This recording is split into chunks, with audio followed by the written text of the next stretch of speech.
Human being का, मानव शरीर का जो सबसे इम्पोर्टेंट पार्ट क्या होता है? अगर इंसानों के अंदर ब्लड को हटा दिया जाए तो क्या क्या नुकसान हो सकता है? इसे देखो, इस चैप्टर से हम लोग बहुत सारी चीज़ें सीखेंगे। देखिए बॉडी में क्या क्या ज़रूरत है, बॉडी को किस चीज़ की ज़रूरत है, ये बहुत इंपॉर्टेंट है। तो इंसानों को जिंदा रहने के लिए सबसे पहले किस चीज़ की सबसे ज़्यादा ज़रूरत है? वो है ऑक्सीजन। अगर आपके पूरे वर्ल्ड से, पूरी दुनिया से ऑक्सीजन को हटा दिया जाएगा तो क्या होगा? कितना टाइम लगेगा? 2-4 मिनट में इंसान जितना देर अपना सांस जो रोक सके बस उतना ही देर बचेगा, उसके बाद फिर वापस खत्म। तो ऑक्सीजन की ज़रूरत है, ऑक्सीजन हटा दिया जाए तो काम खत्म। इसी तरीके से बॉडी के अंदर बहुत सारे ऐसे हमारे कोशिका और तत्व हैं, है ना, उत्तक हैं, बहुत सारे पदार्थ हैं अंदर हमारे बॉडी के अंदर जिनको किस चीज़ की ज़रूरत होगी? ऑक्सीजन की ज़रूरत होती है।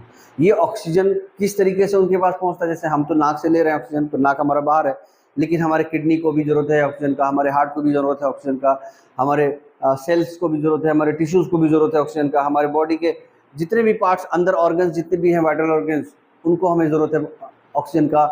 इंटेस्टाइन को ज़रूरत है, आंत आंत जिसको बोलते हैं, इन सबको ऑक्सीजन की ज़रूरत होती है। और ये सारे जो ऑक्सीजन जो कैरी ऑन होते हैं वो किसके ज़रिए होते हैं? ब्लड के ज़रिए होते हैं, क्योंकि ब्लड में फ्रेश ऑक्सीजन मिक्स हो जाता है और जो ऑक्सीजनेटेड ब्लड होता है वो वापस हमारे पास आके कार्बन डाइऑक्साइड के तौर पे बाहर चला जाता है। तो जो ये चैप्टर है हमारा, transportation of blood in the human body, मानव शरीर में रक्त का परिवहन, ये एक बहुत इंपॉर्टेंट चैप्टर है उनके लिए जो किसी भी एग्जामिनेशन के लिए तैयारी कर रहे हैं, चाहे वो वनडे एग्जामिनेशन हो या फिर किसी भी तीन दिवसीय एग्जाम होता है, जैसे एक प्रीटी हो गया, एक मेंस हो गया और एक इंटरव्यू हो गया। मतलब 3 चरणों में होता है। इन 3 चरणों के एग्जाम में भी ये इंपॉर्टेंट है। तो ये बहुत ही इंपॉर्टेंट चैप्टर है, इसको हम लोग एक एक करके देखेंगे और समझेंगे, और इसी के साथ साइंस का जो पोर्शन है वो हमारा कवर होता चला जाएगा।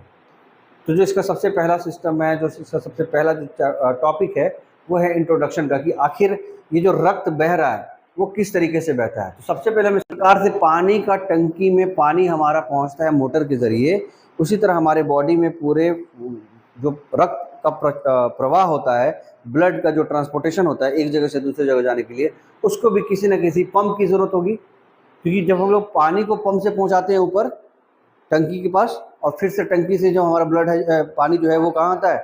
नीचे हमारे टैप्स में आते हैं। उसी तरीके से हमारे शरीर में भी ब्लड जो बन रहा है उसको एक पंपिंग सिस्टम के ज़रिए हमें पूरे बॉडी में फैलाना होगा। तो वो पंप कौन करता है?